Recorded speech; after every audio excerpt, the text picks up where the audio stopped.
Vamos começar. Romanos capítulo 2, verso 17. A ninguém planeis mal por mal. Procurai as coisas honestas perante todos os homens. Se for possível, quanto estiver em vós, tende paz com todos os homens. Não vos vingueis a vós mesmos, amados, mas dai lugar à ira. Porque minha é a vingança, eu reparei, diz o Senhor. Portanto, se o teu inimigo tiver fome, dá-lhe de comer. Se tiver sede, dá-lhe de beber. Porque, fazendo isto, amontoarás brasas de fogo sobre a sua cabeça. Não te deixes vencer do mal, mas vence o mal com o bem. Amém. Até o final desse capítulo, pode continuar. O 13. Acabou o capítulo 2. Não, o 13 também. O 13 todo. Submissão à autoridade. Toda alma esteja sujeita às autoridades superiores, porque não há autoridade que nosso... capítulo 13 agora, né? Que não venha de Deus. E as autoridades que não há foram ordenadas por Deus. Por isso, quem resiste à autoridade, resiste à ordenação de Deus. E os que resistem trarão sobre si mesmos a condenação, porque os magistrados não são terror para as boas obras, mas para as más. Queres tu, pois, não temer a autoridade? Faze o bem e terás o louvor dela, porque ele é ministro de Deus para tudo bem. Mas, se fizeste o mal, teme, pois, não traz debalde a espada, porque é ministro de Deus e vingador para castigar o que faz o mal. Portanto, é necessário que lhe estejais sujeito, não somente pelo castigo, mas também pela consciência. Por essa razão, também pagais tributos, porque são ministros de Deus, atendendo sempre a isto mesmo. Portanto, dai a cada um o que deveis, a quem tributo, tributo a quem imposto, a quem temor a quem honra. Continua? Sim, até o final. Ninguém devais coisas alguma, a não ser o amor com que vos ameis uns aos outros. Porque quem ama aos outros cumpriu a lei. Com efeito, não adulterarás, não matarás, não furtarás, não darás falso testemunho, não cobiçarás, e se há algum outro mandamento, tudo nessa palavra se resume. Amarás o teu próximo como a ti mesmo. O amor não faz mal ao próximo, de sorte que o cumprimento da lei é o amor. E isto digo, conhecendo o tempo que já é hora de despertarmos do sono, porque a nossa salvação está agora mais perto de nós do que quando aceitamos a fé. A noite é passada e o dia é chegado. Rejeitemos, pois, as obras das trevas e visitamos das armas da luz. Andemos honestamente como de dia, não em glutonarias, nem em bebedeiras, nem em desonestidades, nem em dissoluções, nem em contendas e inveja, mas revesti-vos do Senhor Jesus Cristo, e não tenhais cuidado da carne em suas concupiscências. Amém. Amém. Bom, vamos lá, né?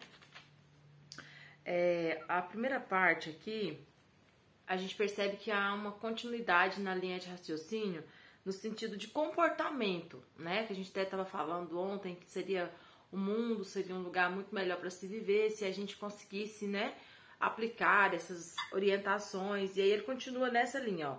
Não pague o mal por mal, né? Isso está falando de conduta da nossa caminhada cristã no dia a dia. Então, não pague o mal com o mal, procurai as coisas dignas, ou seja, não procure aquilo que não é digno, aquilo que não tem procedência. Paulo, ele espera, né, do cristão uma retidão muito grande. Paulo espera do cristão uma conduta agora muito superior à conduta do ímpio, que não tem a fé. Olha o 18. Esse versículo é muito importante. Ó.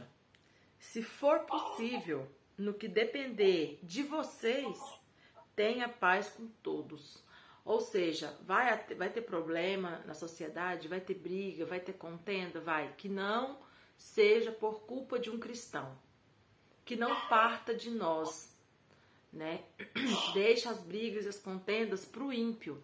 Então, assim, se tem possibilidade de ter um problema ali, se depender de você, que não haja esse problema. Você tem que ter paz com todos, né? Fazer do seu lado o que tiver ao seu alcance para não ter briga, para não ter confusão. Eu acho muito interessante esse versículo, porque Paulo entende a limitação do nosso campo de ação, né? Paulo entende que, tipo, eu sei que tem hora que não vai ter jeito, porque não vai depender de você. Mas quando um não quer, dois não briga. Mas se depender de você, tenha paz, né? Vamos lá. E aí, por que o versículo 19 traz uma coisa também interessante? Ele fala assim, ó, não vos vingueis a vocês mesmos, mas dai lugar à ira de Deus. O que Paulo quer dizer quando ele fala para nós darmos lugar à ira de Deus? Paulo está dizendo assim, você não deve buscar a vingança. Porque se você se vinga, Deus não precisa fazer mais nada. Então, quando você não se vinga, e a vingança a gente entende que é quando sofremos alguma coisa, né? Então, se você sofreu um dano, aí Paulo está dizendo, não se vingue, deixa. Por quê? Porque aí Deus vai ser a sua vingança. E por isso que ele usa essa expressão, dai lugar à ira de Deus. Não, então, deixe que Deus execute a vingança. E é tão assim, interessante pensar nisso, não no sentido de pensar que então Deus vai vir, Deus vai me vingar e vai acabar com essa pessoa e vai fazer, né, a justiça. Mas eu acho interessante pensar no seguinte sentido. Deus, ele sabe melhor do que nós as intenções do coração. Então, às vezes, a gente julga e a gente vinga baseado em atitudes. A ira de Deus, ela virá baseado não em apenas atitudes, mas em intenções. E às vezes a gente vai vingar de coisa que é injusta. A pessoa, ela não quis fazer aquele mal, ou ela fez sem ter planejado, e a gente coloca aquilo como algo planejado. Então, quando a gente vive esse princípio de não exercer vingança, de entender que a vingança não é nossa, a gente comete menos injustiças, a gente comete menos erros. E aí a gente deixa que Deus, né, execute a justiça, porque Ele sabe melhor do que nós, né? Avaliar aquilo que realmente precisa ser vingado. Não é fácil, né, irmãos? A gente sabe que a gente é muito motivado a isso, né? A pagar, mas é o que Paulo está dizendo, não paga o mal com o mal, paga o mal com o bem. E é aqui que a gente precisa exercer esse nível elevado de conduta. Tem um versículo na palavra, não lembro onde, fala que a bandeira sobre nós seria o amor. O que é a bandeira? A bandeira ela era usada para sinalizar quando o pelotão estava indo, né, para a guerra, usando, né, entre vários significados, mas quando a pessoa ia um pelotão ali para a guerra, eles iam com a sua bandeira levantada para simbolizar quem era aquele povo. E aí eu gosto de pensar nesse sentido, olha, o que sinaliza, né, quem eu sou, o que sinaliza o grupo que eu faço parte, precisa ser o amor. A bandeira que nós temos que levantar é a bandeira do amor. As pessoas precisam ver esse amor em nós, né? E quando eu consigo aplicar esse princípio da não vingança, eu estou exercendo, eu estou levantando essa bandeira, né? Não que eu vou vir, né? Não fez nada. Eu falo, não, Deus, ele é um justo juiz. Aquilo que você semear, isso você colherá. Eu sou falho, né, nas minhas decisões. Pode ser que eu não consiga ver o todo. Então, eu não vou me atrever a exercer vingança, porque pode ser que eu cometa uma injustiça. Mas Deus não. Deus vai vingar de maneira justa, né? Continuando. Aí no 20 tem uma expressão que eu quero perguntar a opinião de vocês. Que eu não sei o significado, se tem um significado, né, além. Que falando que quando a gente não vinga, a gente, antes, né, quando o nosso inimigo tem fome, nós temos que dar de comer. Se ele tiver sede, dá de beber, porque fazendo isso, amontoarás brasas de fogo sobre a sua cabeça. O que significa essa expressão? Amontoarás brasas de fogo sobre a sua cabeça. Seria, ele mesmo vai se queimar? Alguém já ouviu o significado dessa expressão? Daiane, será que não vai fazer sentido para ele, porque isso não é humano reagir dessa forma. Sei lá, não vai ser uma amontoar brasa. Ficará confuso a respeito de como a atitude e talvez vai ficar constrangido, né? Acredito que mais ou menos assim. Porque aqui é como nós que estamos fazendo isso, nós é que estamos amontoando brasas, né, sobre a cabeça dele. Mas depois eu vou ver se tem algum significado além desse. Tá, e aí no finalzinho ele fala, não te deixes vencer do mal, mas vence o mal com o bem. Ou seja, não aceite de tanto mal bater na porta da sua casa, tipo assim, não, você vai ter que mentir, você vai ter... Eu fui comprar um freezer esses dias, aí, não sei o que eu falei lá pro vendedor, pedindo desconto, perguntando como que era lá para negociar, ele falou assim, não, eu posso dar uma mentirazinha, eu posso mentir um pouquinho e conseguir um desconto e falar, agora eu não lembro o que ele falou que ia falar. Eu falei, não, mas tem que mentir? E tipo assim, a pessoa sabe que é mentira, mas ela, né, a mentira hoje é uma coisa tão comum, né? Você vai comprar as coisas, motos, trem, eles querem que você mente, eles não querem que você fale a verdade, eles querem que você mente. Não, mas coloca aqui que você tem uma renda extra, não coloca aqui que você mora, né, em tal, e assim, sabe? Tipo assim, tanto faz se for verdade ou mentira, não faz diferença nenhuma, né? Às vezes a gente tem essa impressão. E aí a gente acaba aceitando, né? E eu acho que é nesse sentido que Paulo fala, não deixa o mal vencer, mas vence o mal com o bem, né? Não deixa as atitudes erradas serem tão insistentes a ponto de te convencer. Por mais que elas batam na sua porta todos os dias, não deixa elas te convencer. Eu levo muito para esse lado. Entenderam? Tranquilo? E aí aqui no versículo 13, no capítulo 13, o tema geral é sobre a submissão às autoridades. Bom, eu vou tratar assim como um todo, porque não vai dar pra gente falar versículo por versículo. Quero deixar vocês comentar um pouco. Qual que é a ideia geral? Toda autoridade, ela foi instituída por Deus. E aí Paulo, ele usa um exemplo que os magistrados, os líderes, os governos, as polícias, as pessoas que estão ali para exercer, né, essa autoridade, elas foram colocadas lá por Deus e para o nosso bem. Então, por que Paulo está dizendo isso? Porque provavelmente havia um pensamento... Ó, isso aqui é eu que estou fazendo esse tipo de conjectura aqui, ó.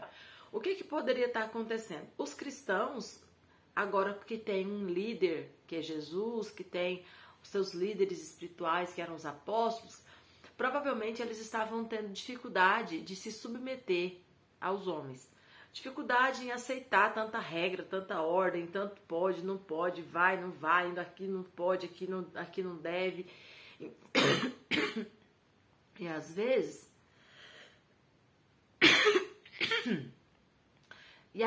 eles estavam começando a ter essa luta, tipo assim, não, agora quem manda em mim não é esses caras mais não. E aí Paulo fala, olha, eles estão lá pro nosso bem. Quem tem que ter medo deles são os bandidos. É isso que Paulo está dizendo. E aí eu quero fazer uma pergunta. Vocês acreditam que o contexto de Paulo, né, na simplicidade, na visão que Paulo tinha, né, de que estava ali um líder, né, governador ali, o representante, vocês acham que essa visão de Paulo, ela serve e ela precisa ainda ser aplicada literalmente nos nossos dias? Eu preciso entender que sim, se foi eleito, foi porque Deus colocou, né? Porque, veja que divide opiniões. Por exemplo, metade defende o Bolsonaro e metade defende o Lula. Vamos supor, quem não defende o Lula afirma categoricamente que ele é um ladrão, bandido, corrupto, né? Mas ele foi colocado lá. E aí, foi Deus que colocou? Ou Deus não está tão preocupado e tão imerso nesse ambiente? Né? E são, na verdade, são consequências de uma sociedade que hoje, até pelo voto, tem poder, né, de decidir. Como que a gente lida com isso? Né? São perguntas que eu quero depois ouvir a opinião de vocês. Outra pergunta. No versículo 8, fala... E aí no versículo 7 ele fala, olha, então, já que foi Deus que colocou, nós temos que aceitar e nos submeter. E aí ele diz assim, e dai a cada um o que lhe é devido. A quem tributo, tributo. Se é um órgão de pagar imposto, paga o imposto. Se é né, ou se é o temor. Se for, né, um policial que você tem que respeitar, ter, né, ali uma honra por ele, tenha honra, tenha temor, tenha medo, porque ele pode fazer justiça. E é quem honra, né? A rainha da Inglaterra tem que ter honra, tem que ter um jeito lá que fica diante da rainha, né? E tal, o presidente e tal. E Paulo está dizendo, olha, você tem que aceitar a posição dessas pessoas. Tá, então a pergunta é essa, vocês acham que isso mudou, né? Hoje já não é bem assim, porque na verdade essas pessoas são as pessoas que colocam lá, ou não? O princípio é válido sim, se tá lá é porque Deus colocou e tal. E a segunda pergunta é no versículo 8. Ninguém devais coisa alguma, senão o amor. Esse devais, essa dívida, é uma dívida literal? Se sim, há aqui uma proibição de que o cristão adquira dívidas?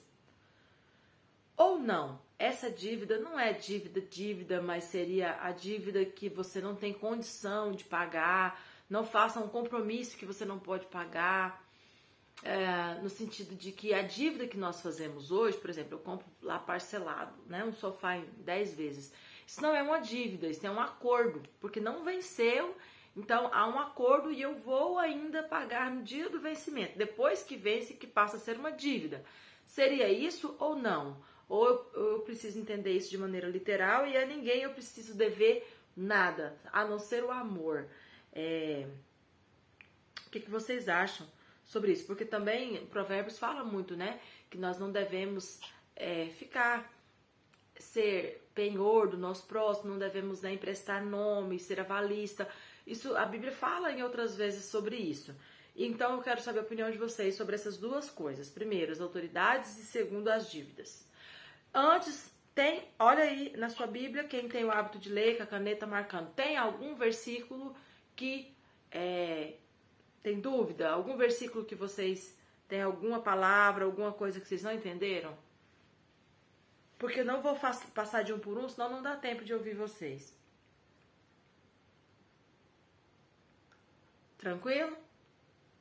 Daiane, sobre o que você falou, assim, sobre nós escolhermos hoje, eu acredito que na época de Paulo se era escolhido, era da vontade do Senhor.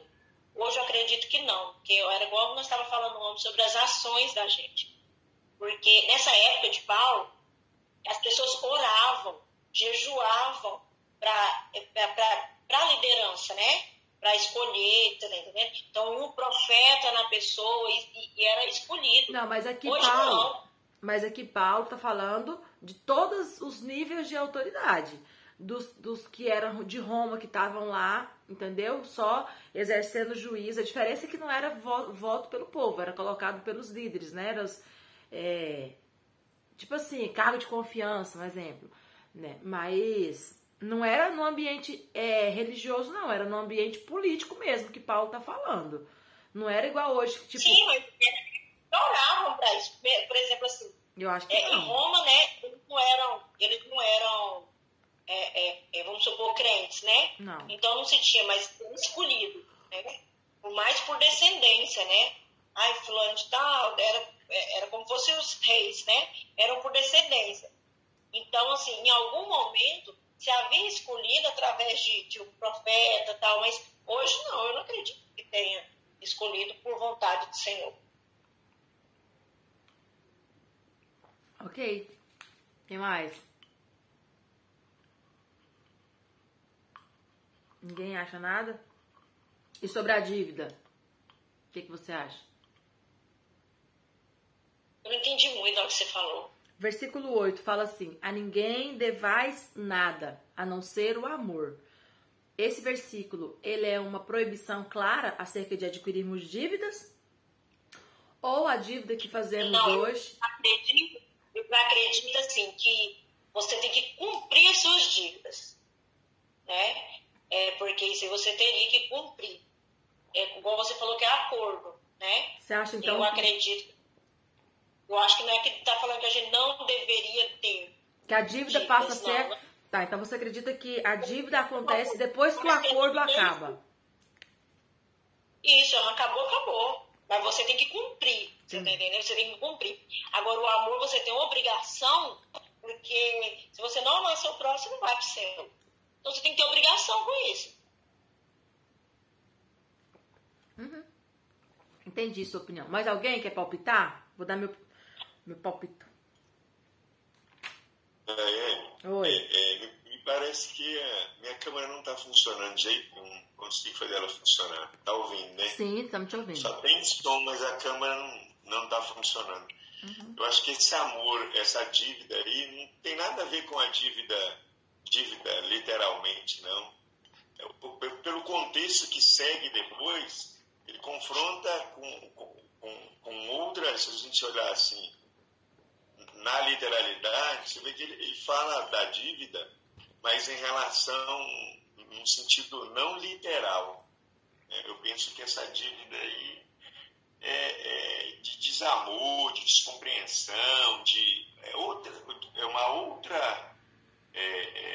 um outro contexto. Não dívida literal, porque na verdade, por exemplo, igual você falou, perfeito. Quando eu e você, e eu acho que também isso não mudou muito, né?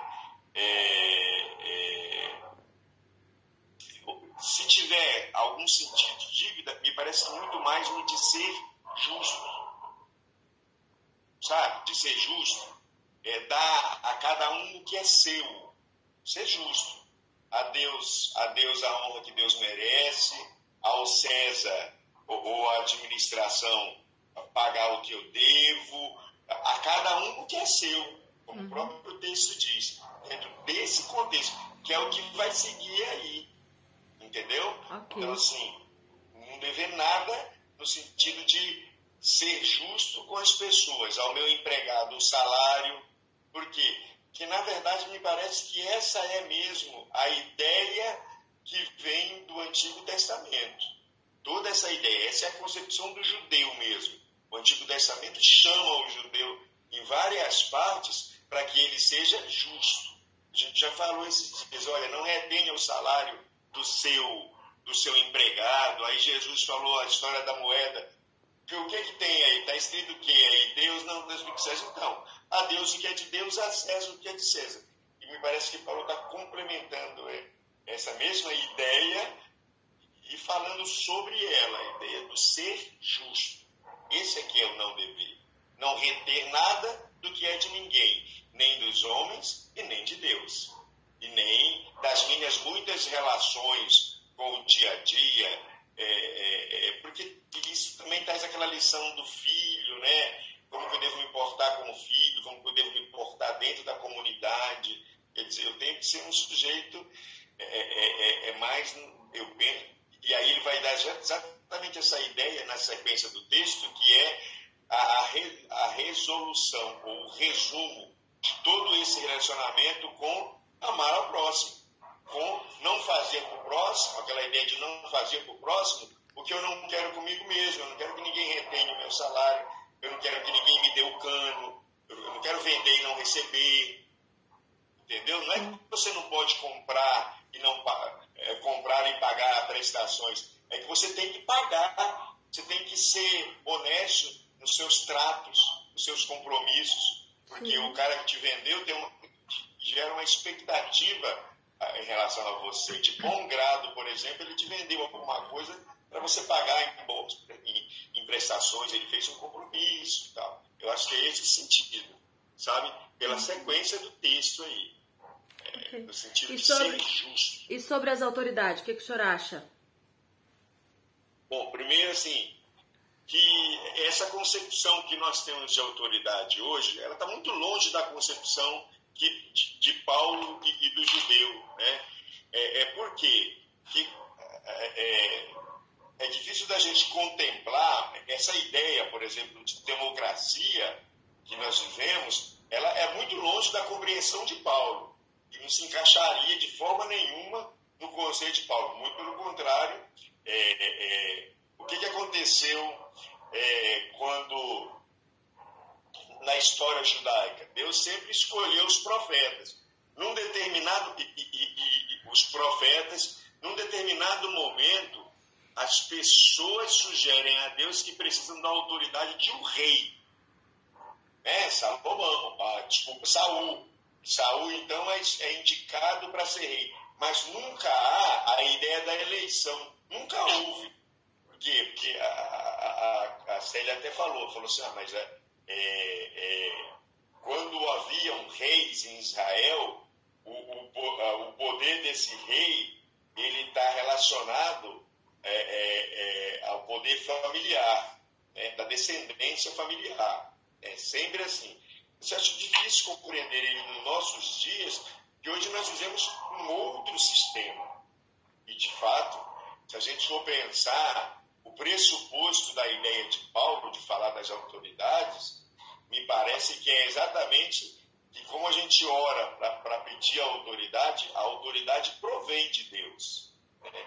Aí a pergunta seria, quando eu tomo decisões na minha vida sem consultar a Deus, eu posso dizer que a decisão que eu escolhi proveio de Deus? A minha escolha proveio de Deus?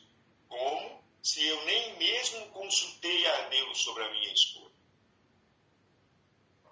Assim, a gente pode pensar dessa forma. Então, eu acho que é muito fora do contexto para a gente pensar, porque nós construímos uma ideia de autoridade, mas aí a gente pode pensar também, que ele até fala, que a gente está falando autoridades, nós estamos falando de autoridades políticas, mas há também outras autoridades, e aí não é a autoridade pessoa, mas a autoridade cargo, aquilo que ela representa, é distinto. Por exemplo, ao contrário do que muitas pessoas pensam, a política, ela não é só boa, ela é extremamente necessária. Extremamente necessária. Numa sociedade onde, ao contrário também do que as pessoas pensam, os recursos, eles sempre são insuficientes para atender às demandas. Sempre. É uma ilusão. A gente tem uma ilusão, por exemplo, esse é um raciocínio um pouco mais longo, mas assim, não vai dar tempo, não, ainda temos 9 minutos. Eu vou fazer, me dispor a fazer ele. A gente tem uma ilusão, por exemplo, que o Brasil é um país rico, certo? E que, portanto, a gente não faz as coisas no Brasil porque não quer. Isso é uma ilusão que a gente tem, que as pessoas têm. Vou lhes dar alguns dados. E esses dados são de 3 anos, que do ano passado, dos 2 anos para cá, eu não colhi esses dados. Mas são 3 anos atrás. Vou lhes dar o exemplo da Alemanha, por exemplo. A Alemanha tem um PIB, um produto interno bruto, há 3 anos atrás, de quase 5 trilhões de dólares por ano. 5 trilhões. A carga tributária na Alemanha, ela gira em torno de 45%. Isso significa que o governo alemão arrecada quase 2 trilhões de dólares por ano para manter a sua sua população. E essa é a arrecadação do governo alemão. Pois bem, os Estados Unidos têm um PIB anual de 20 trilhões de dólares por ano. 20 trilhões. A carga tributária nos Estados Unidos é menor. Ela é da ordem de 25%. Portanto, o governo americano arrecada 5 trilhões por ano de dólares. 5. Vocês sabem quanto que é o PIB do Brasil? Aí tá. Quantos alemães são? Lembrem, 2 trilhões são 70 milhões de alemão. 70 milhões, por aí, de alemães. E o governo arrecadando 2 trilhões por ano. E o Brasil? Bom, tá lá, pode olhar no Google. O PIB, o Produto Interno do Brasil por ano, é da ordem de 2 trilhões. A metade do que a Alemanha arrecada. E a nossa carga tributária, ela é da ordem de 33%. Isso dá o quê? Algo em torno de 700 bilhões por ano. 1/3 do que a Alemanha arrecada. 1/3 do que a Alemanha arrecada. 12% do que os Estados Unidos arrecada. Acontece que enquanto os alemães são 70 milhões de pessoas, nós somos 210. A gente arrecada 1/3 do que eles e nós temos 3 vezes mais pessoas para cuidar. Então, eu podia dar um exemplo de várias nações, não vou resumir nessas. Para dizer o quê? Para dizer que a gente tem uma ilusão no país de que nós somos um país rico. Com um detalhe, se você procurar em toda a Europa, se você procurar nos Estados Unidos, por exemplo, e vocês são novos, antes de ontem eu estava conversando com um sujeito da minha idade, 50 e poucos anos. A gente vivenciou 30, 40 anos atrás, por exemplo, quando você, para ir no sistema de saúde público, você só tinha 2 opções. Ou você era empregado de carteira assinada, ou você recolhia para o INSS, na verdade, na época, o INPS. Hoje, depois da Constituição de 88, a saúde foi universalizada. Gente, saúde é caro. É muito caro. Então, estou dizendo isso para chegar a uma inteligência final. Eu dei o exemplo da saúde, como eu poderia dar muitos outros. Por exemplo, universidade pública, saúde pública. Isso só existe da forma que existe no Brasil. Resultado da Constituição de 88. Pretensão de universalização de direitos básicos, todos garantidos pelo Estado. Isso só existe no Brasil. Universidade nos Estados Unidos é paga, com raras exceções. Universidade na maioria da parte da Europa é paga, com raras exceções. Isso arrecadando muito mais. Então, aonde que entra a história da política aqui? A história da política entra no sentido de que é necessário, então, para que haja uma pacificação social, que a gente reparta os recursos que há. E através de que isso se dá? Isso se dá através de política, de uma estrutura política. Isso é o que Paulo está dizendo. Isso é bom e é necessário. Por quê? Porque na hora de repartir recursos, de dizer o que é mais importante, é mais importante investir na educação básica? Você pensa, quando você é mãe de 3 filhos pequenos, é mais importante investir em universidade quando seus filhos são adolescentes. Então é preciso alguém que ache, é preciso investir mais, por exemplo, você pensa, quando você tem determinado problema de saúde, dependendo da sua faixa etária, da faixa etária dos seus filhos. Então é preciso arrumar estruturas para fazer essa repartição dos recursos. Como que se faz isso de forma organizada? Através de política. Então uma coisa é a política é boa e necessária.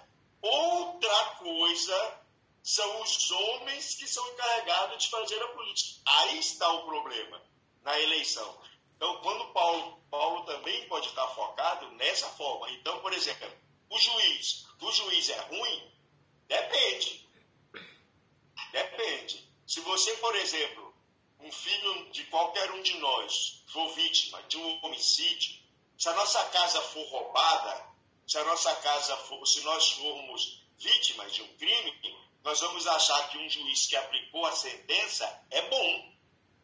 Porém, eu sou advogado, eu vivo isso. Eu vejo muitas pessoas dizendo, mas como que o juiz pesou a mão desse jeito?